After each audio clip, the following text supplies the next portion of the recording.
when people say, oh, I want to be like you, I want to be an actor, I want to look like you, the question I always ask them is why? Like, really, why?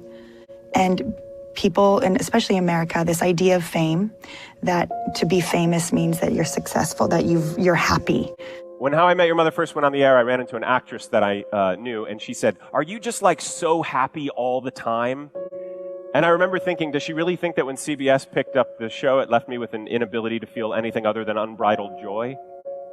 But the joke was on me because I kind of thought it would. Why am I unhappy? Okay, Stephanie Gaga hybrid person. Why are you unhappy? I was a millionaire. I had beautiful women in my life. I had cars, a house, an incredible, a solid gold career, and a future. And yet, on a daily basis, I wanted to commit suicide.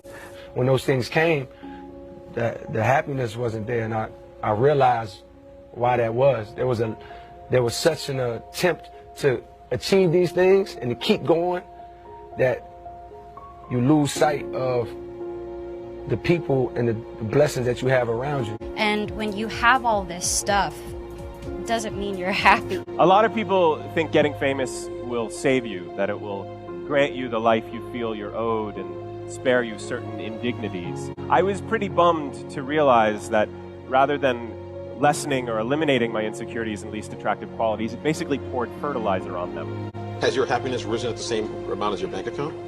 No.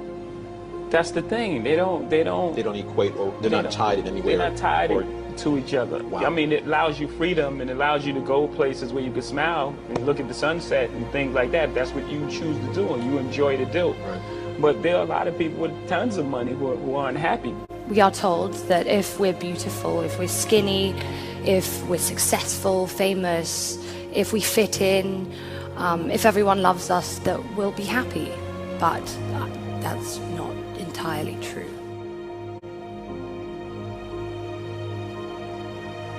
But the most important journey I think all of us will go through is the journey in ourselves, to find our truth, to find who we are and what makes us happy. So what did I do? I started to say no. I'm not doing that. I don't want to do that. I'm not taking that picture. I'm not going to that event. I'm not standing by that because that's not what I stand for. And slowly but surely I remembered who I am. And then you go home and you look in the mirror and you're like, yes, I can go to bed with you every night. Because that person, I know that person. That person has balls, that person has integrity, that person has an opinion. Why do you want to do anything you do? It should not be motivated by something that you think is going to make fulfillment comes from within you, by being authentic to yourself, not chasing fame.